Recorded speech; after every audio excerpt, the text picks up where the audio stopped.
একজন ঘুরতে যেতে ভালোবাসে, বেড়াতে যেতে ভালোবাসে, আরেকজন বেড়াতে যেতে একদমই ভালোবাসে না, তাহলে কি আপনার জীবন সুখের হবে বলেন? একদমই না।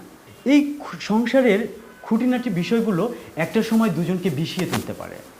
তাই জীবনসঙ্গী নির্বাচন করার আগে দুজন দুজনকে খুব ভালোভাবে জেনে নেওয়া খুব জরুরি। খুব জরুরি দুজন দুজনের পছন্দ অপছন্দ, ভালো লাগা মন্দ লাগার বিষয়গুলো জেনে নেওয়া। নীলুফা ম্যারেজ মিডিয়া নিশ্চিত করছে আপনাদের দুজনের সেই পারফেক্ট ম্যাচিংটা করে দেওয়ার। বিয়ের জন্য সবচেয়ে বড় যে ব্যাপারটি সেটি হচ্ছে একটি বিশ্বস্ত প্রতিষ্ঠান। আপনারা নিশ্চিন্তে নীলুফা ম্যারেজ মিডিয়ার উপর আস্থা রাখতে পারেন। নীলুফা ম্যারেজ মিডিয়া তাদের দক্ষ টিমের মাধ্যমে প্রতিটা প্রোফাইল ভেরিফাই করে আপনাদের কাছে প্রেজেন্ট করছে। পারিবারিক, সামাজিক ও শিক্ষাগত যোগ্যতার সামঞ্জস্যতা দেখে চিন্তা করছেন বিয়ে করার, তারা নিশ্চিন্তে নীলুফা ম্যারেজ মিডিয়ার সাথে যোগাযোগ করতে পারেন।